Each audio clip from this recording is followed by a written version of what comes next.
जरी आम्हाला जागा कमी पडल्या असल्या तरी देखील मी दोन्ही अध्यक्षांचं या ठिकाणी मनापासून अभिनंदन करतो की त्यांनी अतिशय चांगलं काम या निवडणुकीमध्ये केलं आहे।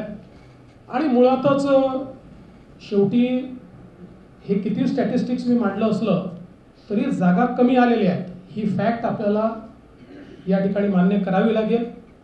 आणि एकूणच या निवडणुकीचं नेतृत्व हे एक प्रकारे भारतीय जनता पक्षामध्ये मी करत होतो, त्यामुळे या ठिकाणी जो काही पराभव झाला असेल, ज्या काही जागा कमी आल्या असतील, याची सगळी जबाबदारी ही माझी आहे, ती मी स्वीकारतो। मी हे मान्य करतो की कुठेतरी मी स्वतः याच्यामध्ये कमी पडलेलो आहे आणि ती कमतरता भरून काढण्याचा प्रयत्न पूर्णपणे करणार आहे।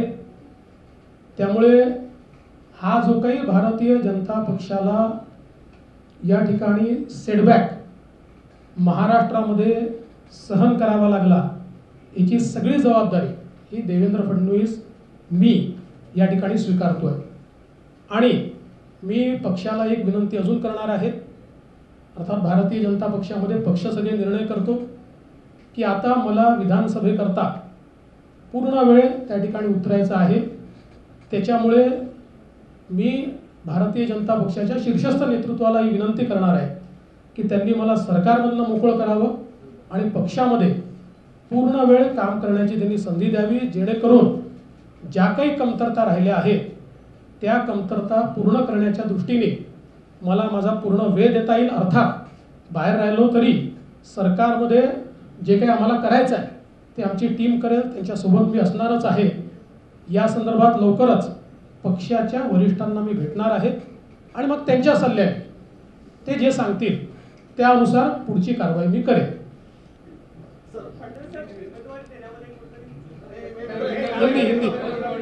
हिंदी रे बाबा, थांबा।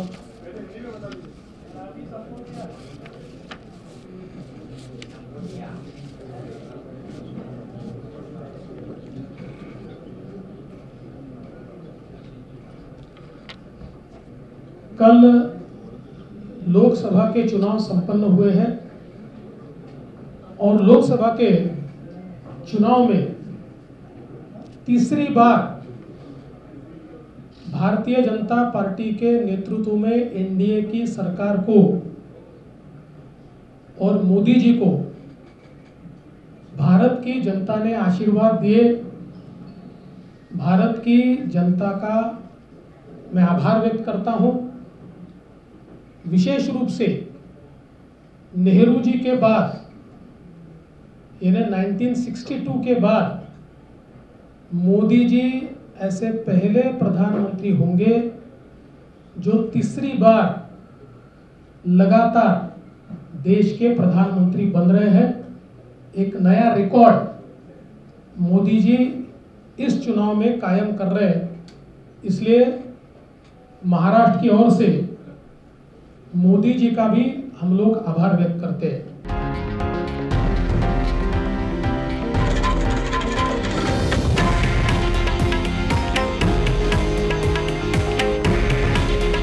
हे आहे देशातील नंबर 1 न्यूज नेटवर्क आणि आपण पाहत आहात TV9 मराठी। काळजी तुमची, हित महाराष्ट्राचं।